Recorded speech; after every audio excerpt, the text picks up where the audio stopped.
시청자 여러분 안녕하십니까? 뉴스타트 2부 시작합니다. 어제는 전두환 신군부에 맞선 5.18 민주화 운동이 일어난 지 44년이 되는 날이었습니다. 국립 5.18 민주묘지에선 정부가 주관하는 공식 기념식이 열렸는데요. 기념사와 추모 공연을 통해 5월 영령의 넋을 기리고 5.18 정신의 미래 계승을 다짐했습니다. 오선열 기자입니다. 5월 영령들이 잠들어 있는 국립 5.18 민주묘지에 5월의 노래가 울려 퍼집니다. 올해로 44번째 5.18을 맞아 정부 기념식이 엄수됐습니다. 다시 5월입니다. 44년 전 광주의 5월이 꽃피운 희망에는 무수히 많은 열정과 헌신 그리고 아픔과 상처가 있었음을 우리는 알아야 합니다. 기념식엔 5월 가족과 여야 국회의원 등 2,500여 명이 참석했습니다. 제44주년 5.18 민주화 운동 기념식 주제는 5월 희망이 꽃피다입니다. 5월 영령들이 꽃피운 희망을 소중히 갖고 하나 되는 대한민국으로 이어나가자는 의미를 담았습니다. 아버지의 만류를 뿌리치고 도청에서 사나한 고 류동훈 열사, 헌혈을 마치고 기갓길에 계엄군의 총에 맞고 숨진 고 박금희 열사의 사연은 눈시울을 적십니다.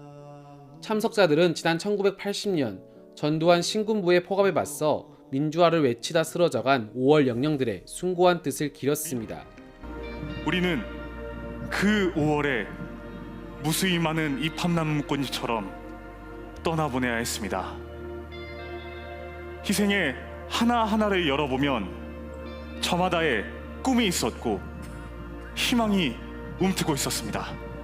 5월 어머니는 묘 위에 자란 잡초를 뽑으며 44년 전 떠나보낸 자식을 떠올려 봅니다. 동생의 묘를 찾은 누나도 그리움과 미안함에 가슴이 먹먹합니다.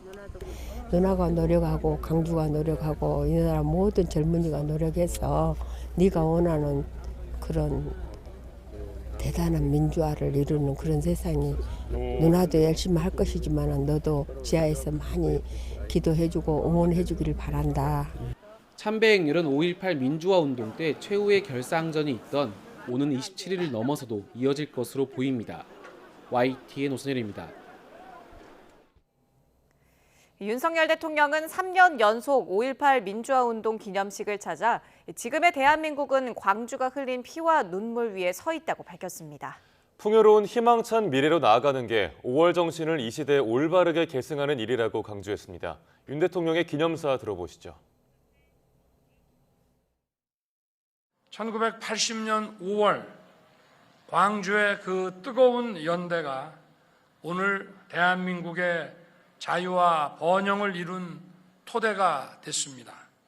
5월의 정신이 깊이 뿌리 내리면서 대한민국은 자유민주주의의 꽃을 활짝 피워냈습니다.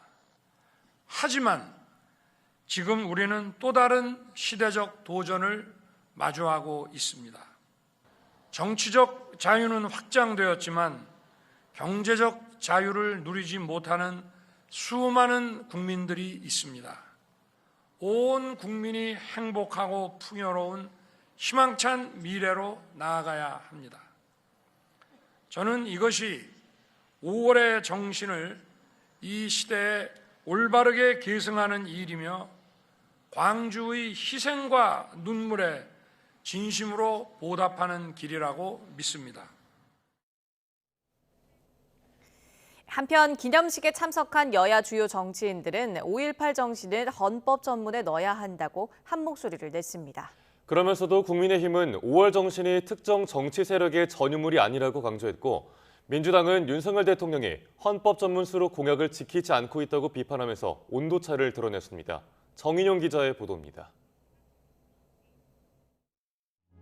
국민의힘 황우여 비대위원장과 민주당 이재명 대표가 반갑게 악수한 뒤 웃으며 이야기를 나눕니다. 국민의힘 추경호, 민주당 박찬대 원내대표도 나란히 앉아 대화를 주고받습니다. 5.18 민주화운동 44주년 기념식이 열린 광주 민주묘지에 여야 모든 정당 지도부와 주요 정치인들이 총출동했습니다. 여야 할 것 없이 손을 부여잡고 임을 위한 행진곡을 불렀습니다.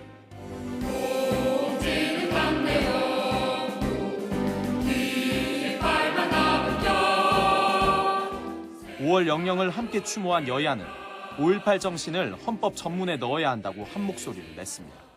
국민의힘은 여야 간 초당적 협의를 기반으로 헌법 수록을 위한 행동에 적극 나서겠다고 했습니다. 특히 5.18 정신이 특정 정치 세력의 상징이 아닌 대한민국 민주화의 상징이 돼야 한다고 강조했습니다. 광주 민주화 운동은 이제 광주의 운동을 뛰어넘어 대한민국의 자랑스러운 민주 역사의 한 장을 이루고 있습니다. 우리 당이 앞장서서 그 의미와 앞으로의 우리가 할 일을 다짐하는 민주당은 윤 대통령이 기념사에서 5.18 정신 헌법 수록을 언급하지 않은 것을 지적했습니다. 윤 대통령의 대선 후보 시절 공약 사항이란 점을 부각하면서 주권자들에게 공식적으로 약속한 것을 실천과 행동으로 이행하라고 촉구했습니다. 그 주권을 위임받는 대신에 한 약속들을 지키지 않는 것은 사기죄보다도 더 엄중한 범죄 행위라고 생각합니다. 국회 차원에서 그 약속을 지키실 수 있도록 저희가 최선을 다하도록 하겠습니다. 조국혁신당 조국 대표는 5.18 정신을 헌법 전문에 실으려면 윤 대통령이 개헌특위를 여는 데 동의하라고 압박했습니다. 개혁신당 이준석 대표는 윤 대통령이 매년 기념식에 참석하는 것을 두고 5.18에 대한 자세만큼은 예전 보수 정부들보다 훨씬 진화했다고 평가했습니다. 5.18 정신을 함께 되새기면서 헌법 전문 수록을 공통 과제로 거론한 여야가 실질적인 개헌 논의를 이어가는 계기를 만들 수 있을지 주목됩니다. YTN 정인용입니다. 더불어민주당은 윤석열 대통령과 여권을 향해 최상병 특검법을 거부하면 나쁜 정부, 나쁜 지휘관이라며 압박 수위를 높였습니다.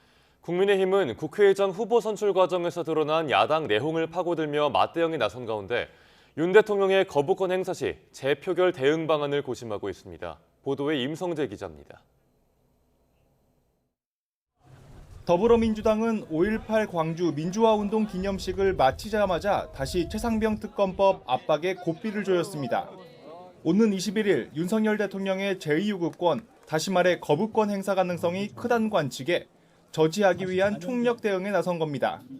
특히 특검법을 거부하는 건 44년 전 광주의 아픔을 초래한 나쁜 정부와 나쁜 지휘관이 되는 것과 다름없다고 날을 세웠습니다. 수십 년이 지난 지금도 나쁜 정부, 나쁜 지휘관으로 인해 피해가 또 발생했습니다. 21살의 해병대원이 수해복구 대민지원에 나섰다가 급류에 휩쓸려 목숨을 잃었습니다. 국민의힘은 여전히 윤 대통령이 거부권을 행사해야 한다는 입장에 변화가 없습니다. 특검 압박 수위를 높이는 민주당을 향해선 국회의장 후보 선출 과정에서 노출된 내홍을 고리로 반격에 나섰습니다. 이른바 명심만 쫓으며 강성 지지자의 눈치만 본다고 비판한 건데 이재명 1극 체제를 상기시키며 입법 독주 이미지를 부각하려는 것으로 풀이됩니다. 지금처럼 모든 정책 의사결정 때마다 강성 지지자들만 바라보는 민주당에는 협치와 소통은커녕 21대 국회보다 더한 입법 폭주와 힘자랑만이 엿보입니다. 여기에 전직 원내지도부까지 나서 거부권 행사도 예상되는 재표결 시나리오까지 대비하고 있습니다. 최소 17명 이탈표가 나오면 재의결이 점쳐지는데 이미 안철수, 김웅 등 찬성 표결을 공언한 현역 의원이 적지 않기 때문입니다. 21대 국회에서 현역 의원 3명을 보유한 개혁신당 역시 찬성 입장이 확고하다는 점까지 고려하면 상황은 더 녹록지 않습니다. 적어도 재의결 표결이라든지 이런 부분에서는 범야권 공조를 같이 할 생각을 가지고 있습니다. 거부권이 실제 행사될 경우 야당의 반격은 만만치 않을 전망인데 22대 국회에서 대통령의 권한남용 제안을 골자로 한 개헌 추진 주장까지 나오고 있어 전국 혼란이 불가피할 전망입니다. YTN 임성재입니다. 해병대 최상병 사건을 수사하는 경찰이 오늘 오후 해병대 7여단장과 11대대장 등 지휘부 2명을 동시에 불러 대질 조사를 벌입니다. 경북경찰청은 업무상 과실치사 혐의와 관련해 해병대 지휘부 사이에 엇갈린 주장이 나오는 만큼 대질 조사를 통해 진위를 가린다는 방침입니다. 임성근 해병대 전 1사단장과 7여단장 등은 자신들이 수중 수색 명령을 하지 않았고 과실치사 혐의 책임도 없다는 입장입니다. 반면 현장을 지휘한 해병대 7대대장과 11대대장은 상관의 지시에 따라 수중 수색을 진행했다고 주장하는 것으로 알려졌습니다. 의대생 2,000명 증원 방침 발표 뒤 전공인들이 병원을 떠난 지 어느새 석 달이 다 됐습니다. 서울고등법원의 결정 이후 자신감을 얻은 정부가 수련기간 조정 가능성 등을 시사하며 회유 카드를 내밀었지만 당장 전공의들의 복귀로 이어지기가 쉽지 않을 것으로 보입니다. 이문석 기자입니다. 지난 2월 19일부터 전공의들이 의대 증원 정책에 반발해 병원을 떠나기 시작했습니다. 전공의는 전문의 자격을 얻으려고 병원에서 4, 5년 수련하는 의사입니다. 집단행동에 들어간 전공의가 내년도 전문의 시험 자격을 얻으려면 이탈 기간인 3개월치 수련이 더 필요한데 일정상 추가로 3개월 수련을 받을 수 있는 복귀 기한이 다다랐습니다. 의대 증원 집행정지 항고심 결정이 나온 뒤 한숨을 돌린 정부는 거듭 전공의 복귀를 촉구했습니다. 달라진 게 있다면 의대 증원 말고 다른 사유를 소명할 경우 규정에 따라 추가 수련 기간을 줄일 수 있다고 강조해서 안내한 점입니다. 3개월이 넘은 전공의도 상황에 따라 구제 방안이 마련될 수 있냐? 말씀드린 대로 그 3개월 중에는 부득이 사유가 발생한 부분을 소명하게 되면 그 부분에 대해서는 반영이 될 수 있을 것 같습니다. 일종의 회유책으로 해석할 수 있는 부분입니다. 하지만 법원 결정과 정부의 손짓에 전공의가 반응할지는 미지수입니다. 서울 아산병원에서 열린 토론회에서 전공의들은 전과 달라진 상황이 없다고 담담하게 답했습니다. 향후 계획은 전공의 선생님들의 의견을 반영해서 지금까지 해왔던 것처럼 진행할 예정입니다.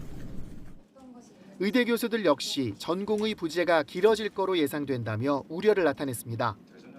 사실은 바뀐 거는 없다고 생각이 됩니다. 저는 정말로 무서워요. 왜 무섭냐면은 이제는 정말 기대할 게 없는 것 같아요. 정부는 전공의 복귀를 위해 더욱 적극적으로 소통하겠다고 강조했지만 증원 백지화를 요구하는 전공의들 입장에 큰 변화가 없는 거로 보여 극적인 복귀를 기대하기 어려운 상황입니다. YTN 이문석입니다. 법원의 판결로 내년도 의대 증원은 사실상 기정사실이 됐습니다. 수험생들도 본격적인 입시 전략 짜기에 돌입했는데요. 의대 열풍이 다시 시작된 가운데 재수생을 비롯한 이른바 N수생들이 대거 도전할 것으로 전망됩니다. 염혜원 기자입니다. 내년도 의대 신입생은 예년보다 1,500명 정도 더 늘어납니다. 상위권 수험생이라면 의대 문을 두드릴 가능성이 커졌다는 얘기입니다. 도전자가 늘어난 만큼 수시와 정시 모두 의대 합격선은 다소 낮아질 것이란 예상이 우세합니다. 한 입시업체는 올해 고등학교 3학년의 경우 2.91점 정도 의대 합격 점수가 낮아질 것이라는 분석을 내놨습니다. 당장 오는 9월부터 시작되는 수시 모집에서부터 상향 지원 현상이 나타날 것으로 보입니다. 의대 증원의 나비 효과로 이공계 전체 학과가 합격선이 조정될 것이라는 전망도 나옵니다. 변수는 재수생을 비롯한 이른바 N수생의 등장입니다. 통상 공부를 더 오래 한 N수생들은 고등학교 3학년 재학생들보다 수능 점수가 높습니다. 따라서 N수생이 늘어나면 변별력을 위해 수능 난이도가 높아질 가능성도 배제할 수 없습니다.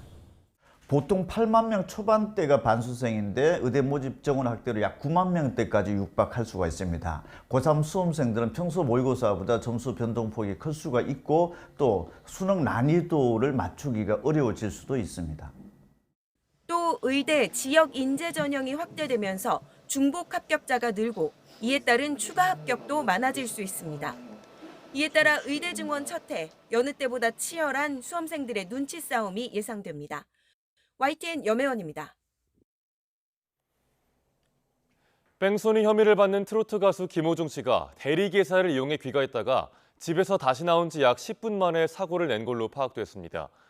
YTN이 확보한 영상에는 김 씨가 1차 귀가한 뒤 자택에서 다시 흰색 SUV 차량을 몰고 나가는 모습이 포착됐습니다. 앞서 김 씨는 유흥주점에서 제공하는 대리기사 서비스를 이용해 귀가했다가 다시 개인 일정으로 직접 차를 몰고 나가면서 사고를 낸 걸로 전해졌습니다.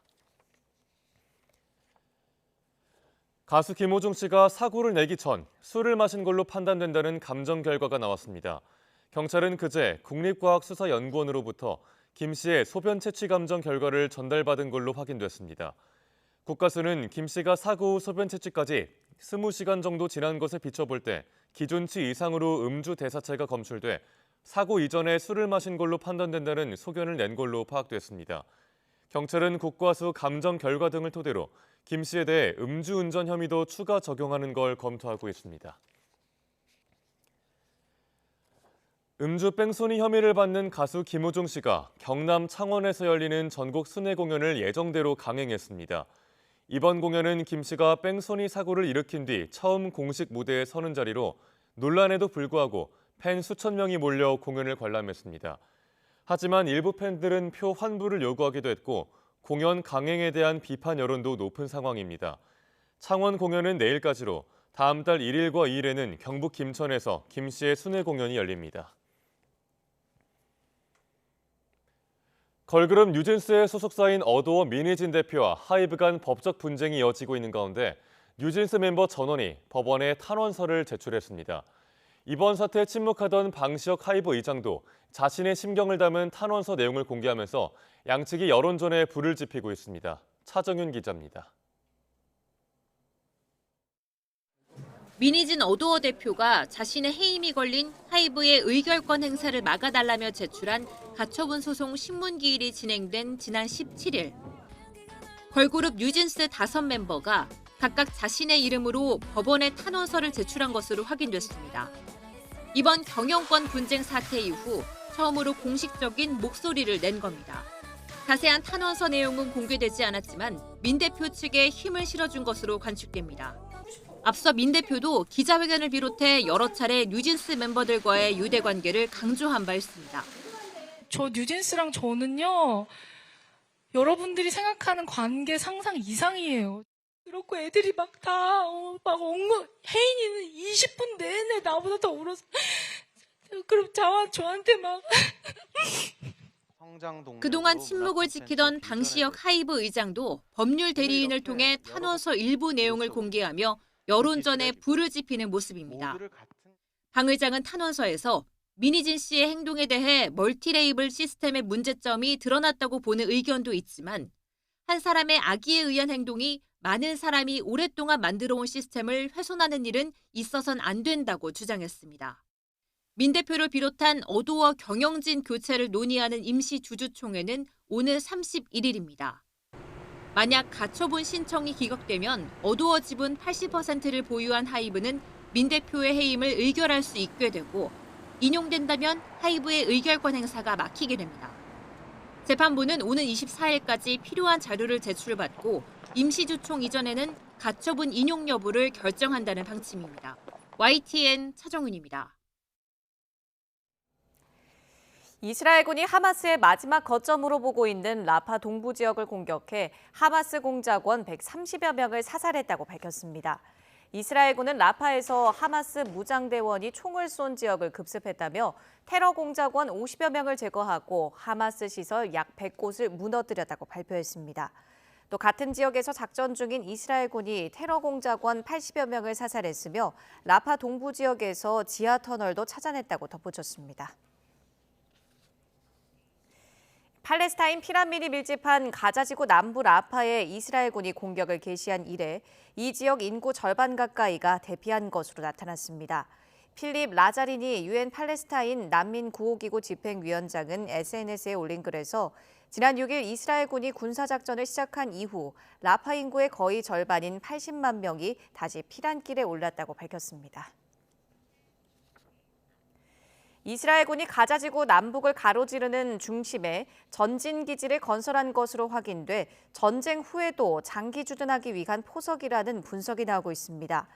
미국 워싱턴 포스트는 상업용 위성 사진을 분석한 결과 이스라엘군이 가자지구를 동서로 관통하는 도로를 건설한 이른바 넷자림 회랑 주변에 지난 3월 이후 3개의 전진기지가 설치된 게 확인됐다고 보도했습니다. 특히 최근 미군이 구호물자 공급을 위해 임시부두를 완공한 넷자림 회랑의 지중해 해안 끝에도 전진기지가 만들어진 것으로 전해졌습니다. 오는 11월 미국 대선을 앞둔 바이든 대통령과 트럼프 전 대통령이 다음 달 TV 토론에서 맞붙습니다. 전당대회 전에 유력 후보들이 토론에서 격돌하는 건 이례적인데요. 미국의 대선 레이스가 어느 때보다 빨리 시작되는 양상입니다. 김잔디 기자의 보도입니다. 미국 대선을 앞두고 다음 달 27일 바이든 대통령과 트럼프 전 대통령이 첫 TV 토론에 나섭니다. 바이든 대통령은 대선 토론위원회 주관의 토론 대신 맞짱 TV 토론 2차례를 제안했습니다. Donald Trump lost 2 debates to me in 2020. Since then, he hadn't shown up for debate. Now he's acting like he wants to debate me again. Well, make my day, pal. 바이든 대통령은 특히 트럼프 전 대통령의 성추문 입막음돈 의혹 재판이 없는 수요일에 만나자고 했습니다. 이번 토론의 목표가 트럼프의 사법 리스크를 부각시키는 데 있다는 의미입니다. 사실 TV 토론은 트럼프 측이 먼저 제안해 왔습니다. I just want to say that I've invited Biden to debate. He can do it anytime he wants, including tonight. 트럼프 전 대통령은 추가 토론과 흥행을 위한 매우 큰 장소를 제안한다면서도 청중이 없는 토론 등 바이든 측이 제시한 대부분의 조건을 수용했습니다. 이에 따라 양측은 6월에는 CNN 방송, 9월에는 ABC 방송이 주관하는 TV 토론에 참여할 예정입니다. 지지율 반등이 시급한 바이든과 사법 리스크 관리에 매달려 있는 트럼프가 지금의 구도를 깨기 위한 이해관계가 맞아떨어졌다는 평가입니다. The reason why this all happened so quickly is that both Donald Trump and Joe Biden believe that in a head-to-head debate with the other guy, that they will come out looking better, and that both those things can't be true, but that reflects their private confidence. 전통적으로 미국 대선의 TV 토론은 공화당과 민주당이 각각 7월과 8월 전당대회에서 대선 후보를 최종 지명한 이후인 9월에 시작됐습니다. 두 후보 모두 대선 후보로 내정되긴 했지만 엄밀히 말하면 양당의 공식 후보가 아닌 상태에서 6월 토론에 참여하게 되는 겁니다. TV 토론의 세부 조건들을 조율하고 있는 양측이 예정대로 다음 달 토론에서 맞붙는다면 미국의 대선 경쟁이 3개월 빨리 점화되는 셈입니다. YTN 김찬대입니다.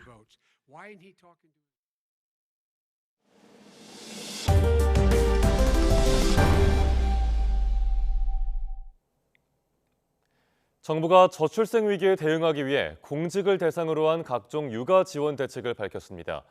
초등생 자녀에 대해서도 하루 2시간씩 육아 시간 사용을 허용하고 2자녀 이상은 승진에도 혜택을 주기로 했는데요. 정부 정책을 민간이 얼마나 흡수할 수 있을지가 최대 과제로 보입니다. 김대겸 기자입니다.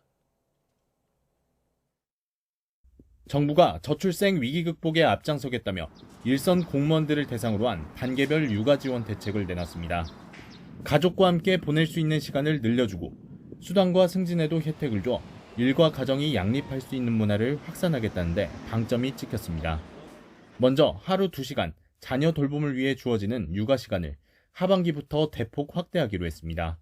만 5살 이하 자녀가 있는 경우 최대 2년까지 사용 가능했던 육아 시간 사용을 초등학교 2학년까지 확대해주고 최대 3년간 쓰게 해주겠다는 겁니다.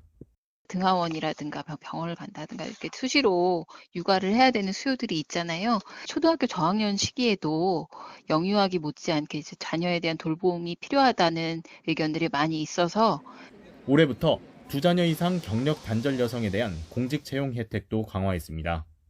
2명 이상 자녀를 키울 경우 경력 단절 기간이 길어질 수 있다는 점을 고려해 공무원 경력 채용 시 경력 인정 기간을 퇴직 후 3년에서 10년으로 크게 늘린 겁니다. 8급 이하 공무원에 대해선 승진에 가점을 줄 수 있도록 공무원 임용령도 개정했습니다. 공직부터 시작해 민간까지 파급 효과를 노려보겠다는 건데 범정부 차원의 뒷받침 노력도 가속화하고 있습니다.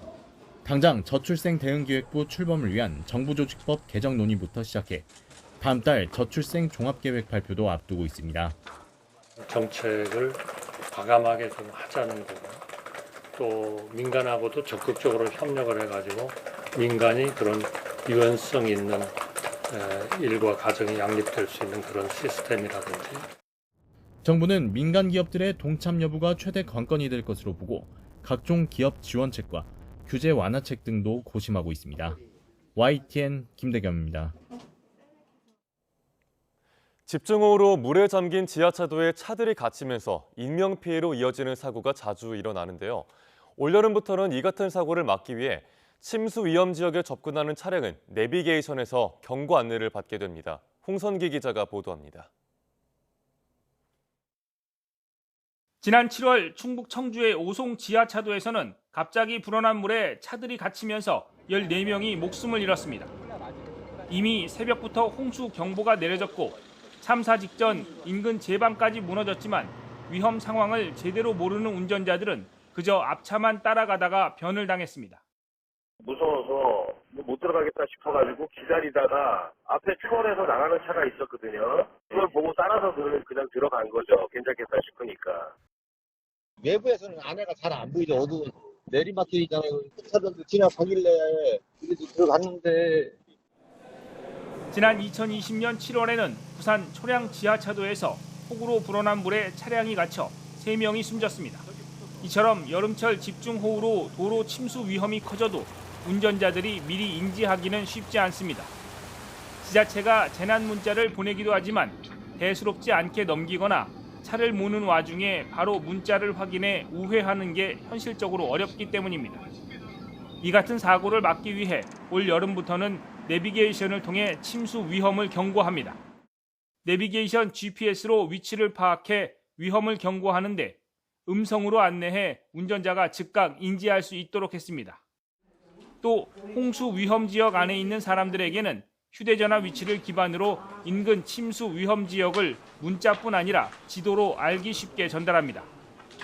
홍수특보, 즉 홍수주의보, 홍수경보 발령 시 대국민 알림 문자에 본인이 침수 우려 지역에 위치해 있는지 여부와 인근 침수 우려 지역 지도 정보를 함께 제공하여 위험 지역에서 신속히 벗어날 수 있도록 하겠습니다. 정부는 갈수록 기후변화로 인한 게릴라성 집중호우가 늘어나는 만큼 디지털 기술을 기반으로 한 실시간 위험 안내에 힘을 쏟고 있습니다. 또 선제적인 댐 방류를 통한 저수 공간 확보 등 기초적인 홍수 대비에 총력을 기울인다는 계획입니다. YTN 홍선기입니다. 최근 청소년 마약 문제가 점점 더 심각해지고 있습니다. 애초부터 아예 마약에 손을 대지 못하게 하는 게 가장 좋은 예방법일 텐데요. 울산에서도 마약 퇴치 운동본부가 설립돼 학생들을 대상으로 마약 예방 교육을 본격적으로 진행하고 있습니다. JCN 울산중앙방송 전동은 기자가 취재했습니다. 고등학교 체육관에서 마약의 위험성을 알리는 마약 예방 교육이 한창입니다. 지난해 12월 울산에 처음으로 생긴 마약 퇴치 운동 본부가 본격적으로 10대를 대상으로 한 마약 예방 교육을 시작한 겁니다.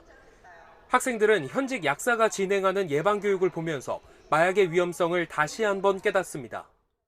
이전까지는 마약이 제 주변에 있을 거라고 생각조차 못했는데 이번 마약 예방 교육을 통해서 마약이 일상생활에도 이렇게 있다는 것을 통해서 저도 굉장히 많이 배웠습니다. 전 절대 이제 마약은 안 할 겁니다. 2019년부터 지난해까지 국내 10대 마약류 사범은 만 15세 미만과 만 19세에서 2차례 감소한 걸 제외하고 모든 세분화된 연령대에서 증가했습니다. 특히 만 15세에서 18세 마약류 사범은 지난해 처음으로 1000명을 넘었고 이는 이전에보다 3배를 넘는 수준입니다. 이전엔 울산시 약사회에서 약물 오남용 예방교육을 실시했는데 이번 마약퇴치운동본부 설립으로 마약 예방이 전문적으로 다뤄지게 됐고 교육 횟수도 연간 100회에서 500회가량으로 늘게 됐습니다. 마약 중독을 치료하는 과정에서 금당 증상이 나타나면 그 갈망을 본인이 해결을 해야 되고 치료 기간도 버텨야 됩니다. 우리 청소년의 마약 예방은 호기심조차도 갖지 않게 하는 예방 교육이 가장 중요합니다. 마약퇴치운동본부 울산지부는 예방교육뿐만 아니라 마약을 투약한 전 연령을 대상으로 한 상담과 재활치료도 7월 중 시작할 계획입니다. 마약에 손을 대는 연령대가 점차 낮아지고 있는 가운데 내년부터는 학교 내 연극이나 캠페인 등을 통한 마약 예방 교육도 실시될 예정입니다. JCN 뉴스 전동훈입니다. 대전역에 있는 성심당 분점은 대전을 찾는 관광객들의 성지로 큰 인기를 끌고 있는데요. 최근 매장 재계약 추진 과정에서 고액의 월 수수료가 제시된 사실이 공개돼 논란이 일고 있습니다. 왜 이런 일이 벌어진 건지 양동훈 기자가 자세히 알아봤습니다. 대전역 물품 보관함마다 갈색 빵 봉투가 들어있습니다. 빵 봉투를 들고 열차에 오르거나 기다리는 모습도 손쉽게 찾아볼 수 있습니다. 대전 지역 빵집 성심당이 전국적으로 유명해지면서 빚어진 현상입니다. 서울에 부산에 친구가 많이 있는데 대전역에 성심당이 있어서 편하게 빵을 사갈 수 있고 성심당은 은행동 본점뿐만 아니라 대전역에도 입점해 있어서 역 이용객들에게 큰 인기를 끌고 있습니다. 하지만 지난달 임대 계약이 만료된 성심당 대전역점을 두고 거액의 수수료가 공개돼 논란이 일고 있습니다.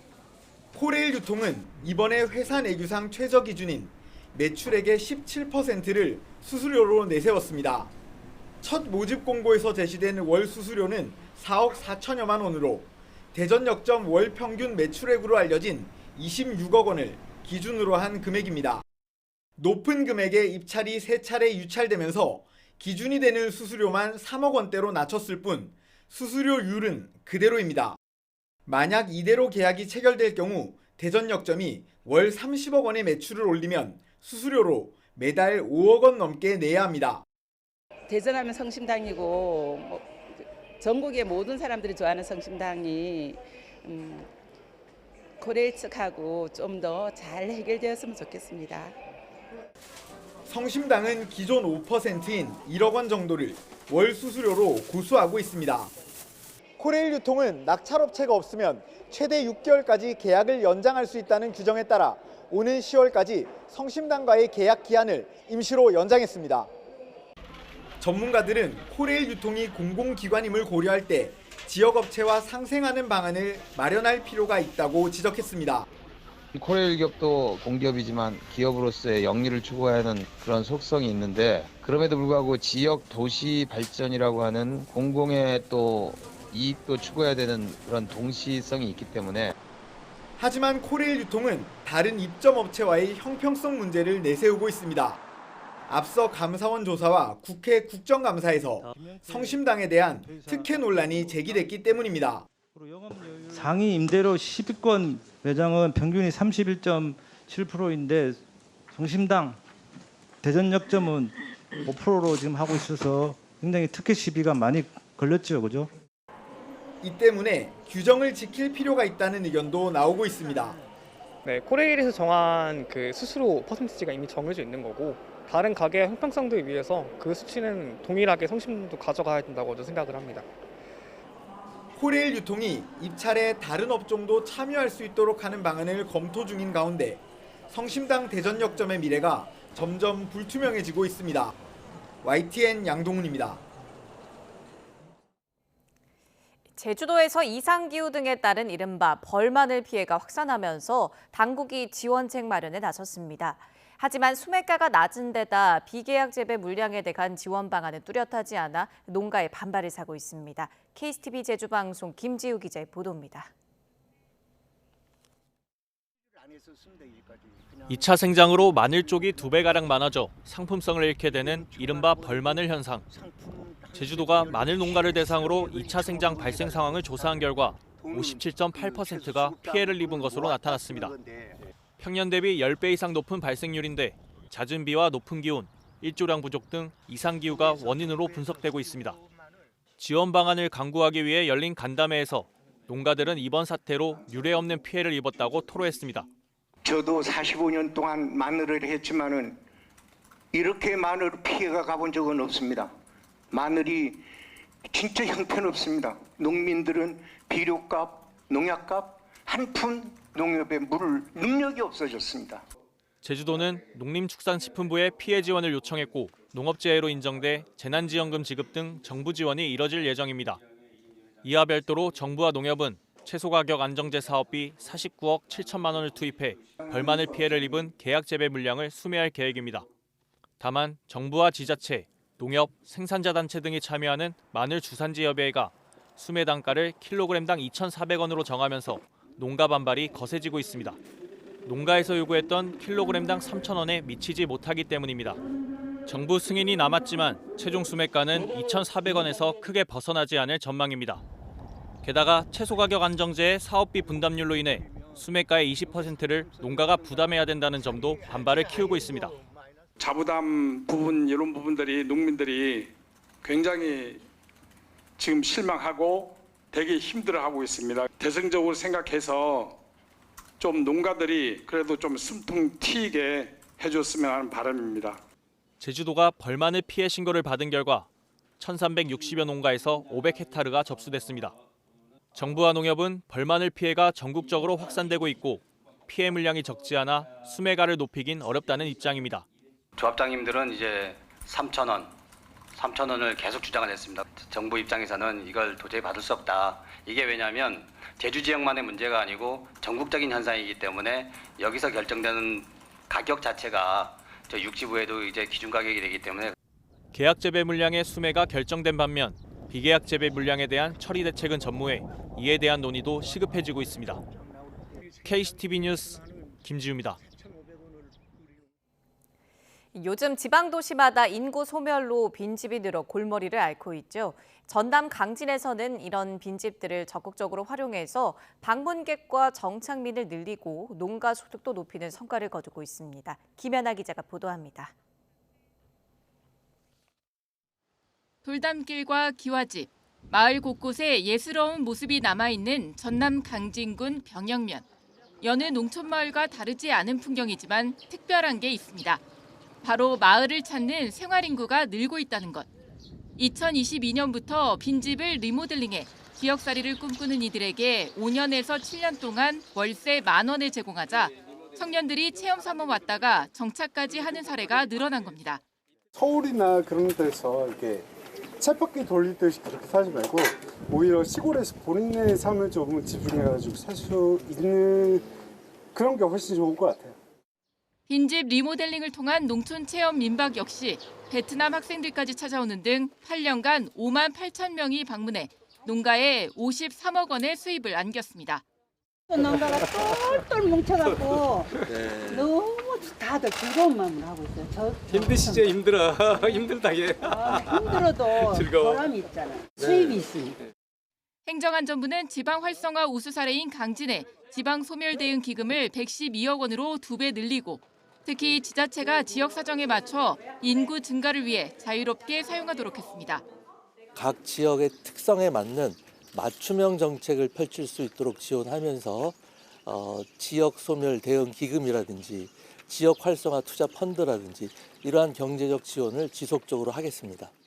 정부는 청년들이 좀 더 쉽게 지역살이를 경험하며 새로운 가능성을 찾을 수 있도록 강진의 1호 개소를 시작으로 전국에 모두 8개의 공유 주거 공간을 조성하고 우수 사례를 널리 확산해 지역 인구 소멸 위기에 대응할 계획입니다. YTN 김현아입니다. 온종일 맑은 날씨를 보인 어제 한강에선 누가 더 잠에 잘 드는지를 가리는 이색 대회가 열렸습니다.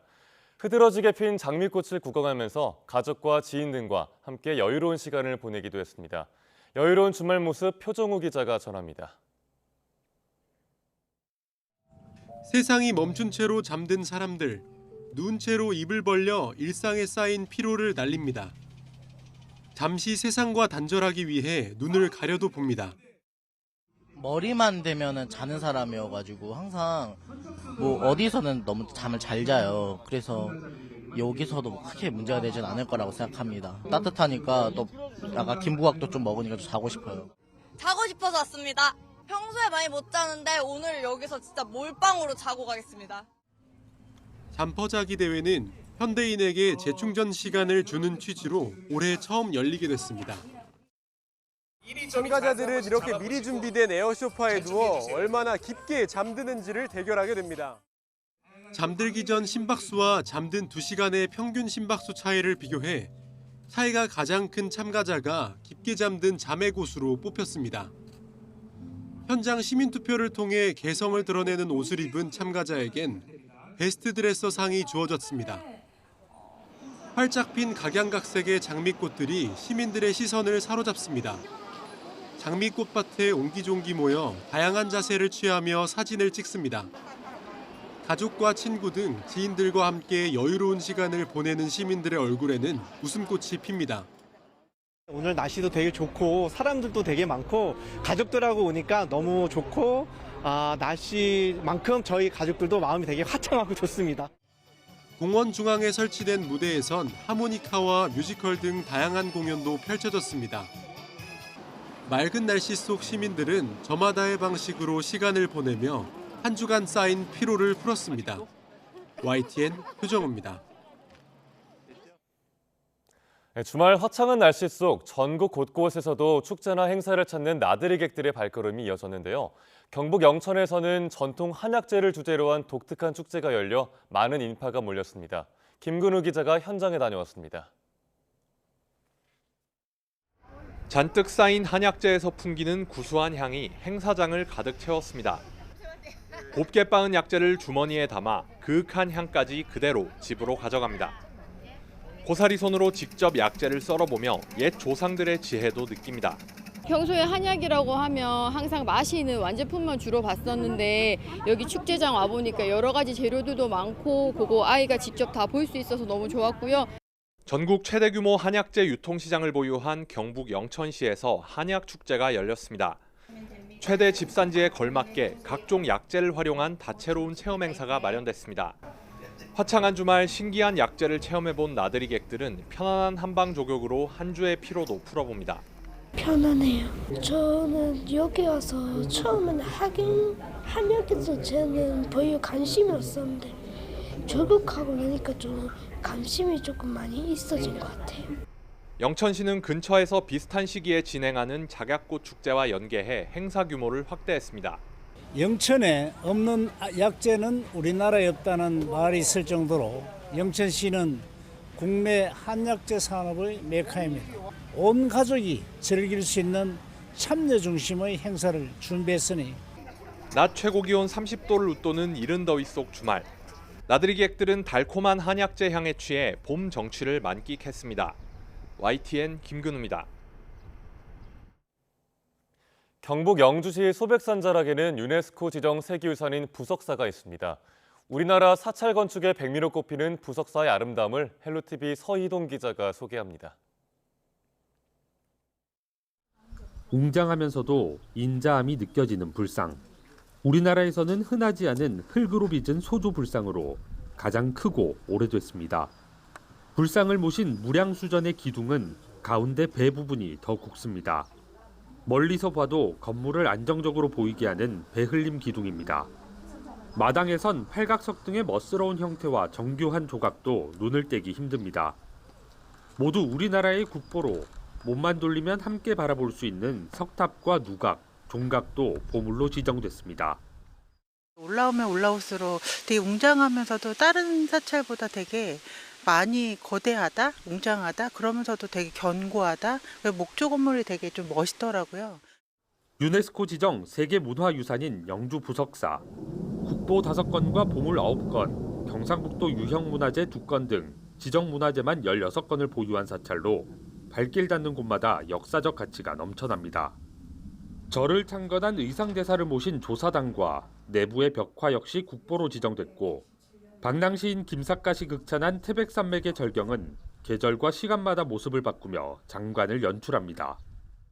의상대사와 선묘낭자의 애틋한 사랑의 창건설화가 아직도 진행되고 있는 사찰이기도 하고요. 노천박물관이라고 해도 손색이 없을 정도로 많은 문화재를 보유하고 있는 곳이라고 할 수 있겠습니다. 자연과 인간, 화려함과 단아한 아름다움의 조화가 방문객들을 사로잡는 부석사. 곳곳에 새겨진 역사와 이야기가 넘쳐나는 세계의 보물입니다. 헬로티비 뉴스 서희동입니다. 칸의 남자 배우 송강호가 연기 인생 35년 만에 OTT 드라마로 시청자들과 만나고 있습니다. 한국 배우 최초로 스타워즈 시리즈에 출연하는 이정재까지 최근 톱스타들의 OTT 진출이 두드러지는 이유는 뭘까요? 김승환 기자가 보도합니다. 삼식이 삼촌이었어요. 삼식이 삼촌이라고 안 불러봐. 그럼 니네 밥 줄게. 천만 영화만 4편. 한국 배우 최초로 칸 영화제 나무주연상을 하는 대배우 송강호가 드라마 신인으로 돌아왔습니다. OTT 시리즈물에 나오는 것도 지난 1991년 연극에 발을 디딘 이후로 처음입니다. 쑥스럽기도 하고 이게 또 설레이기도 하고 긴장도 되고 긴 서사의 얘기를 드라마를 통해 가지고 아주 깊이 있게. 전쟁 직후 혼란스러웠던 1950, 60년대 욕망, 사랑, 배신을 그린 작품에서 기존과는 또 다른 농익은 연기를 선보입니다. 많이 봐온 것 같은데 또 새로운 얼굴이 나오는 것 같아요.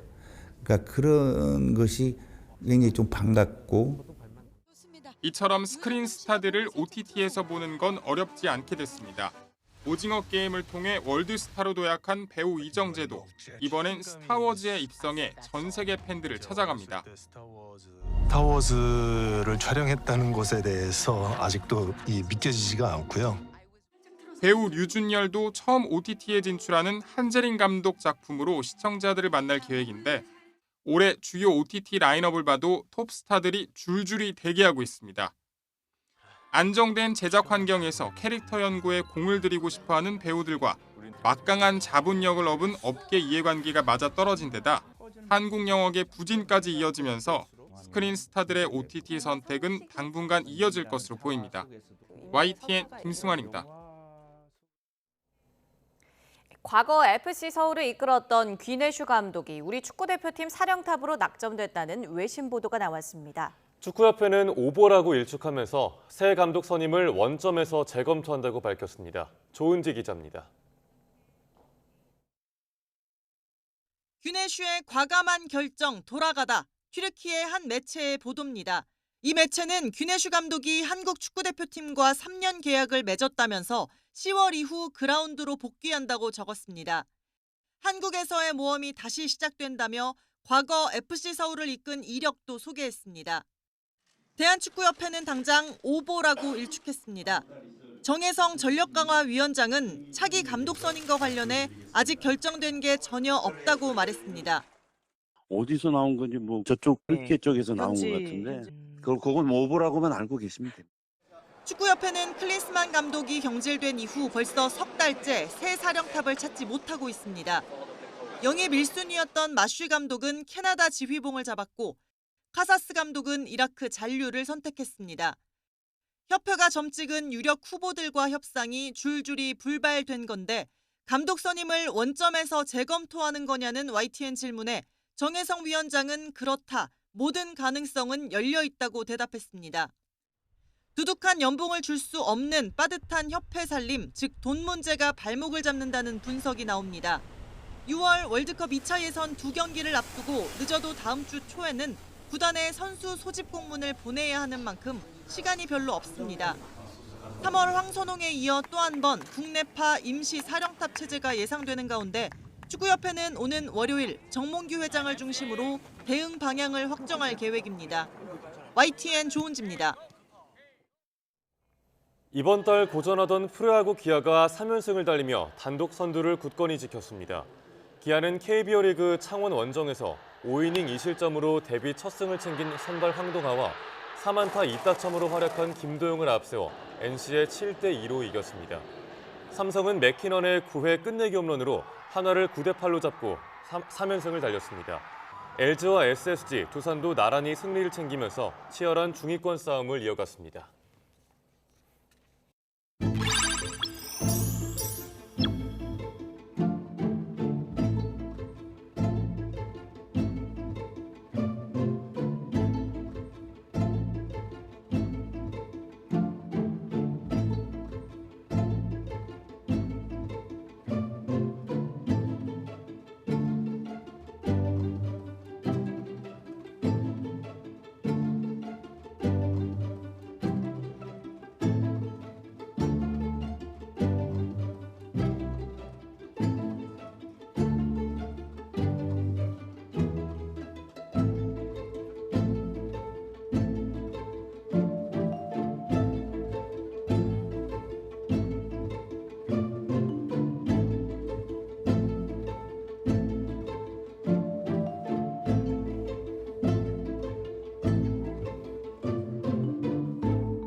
오늘도 낮에는 여름입니다. 서울의 낮 기온 28도, 대구는 31도로 어제보다 더 덥겠는데요. 일교차가 15도 안팎까지 크게 벌어지니까 겉옷 챙기시길 바랍니다. 중부지방은 아침 9시 정도까지 안개가 끼겠습니다. 안전운전 해주시길 바랍니다. 오늘도 자외선과 오존이 강하겠고요. 제주 산간과 동쪽 지방은 건조한 날씨가 이어집니다. 불조심 해주시길 바랍니다. 현재 기온 살펴보겠습니다. 서울이 15.9도, 청주가 16.7도고요. 낮 기온은 서울이 28도, 청주가 30도, 대구는 31도까지 오를 것으로 보입니다. 이번 주는 비 소식이 없겠고 대기는 건조해질 전망입니다. 날씨였습니다. 뉴스타트 2부 마칩니다. 잠시 후 3부가 이어집니다. 시청해주신 여러분 고맙습니다.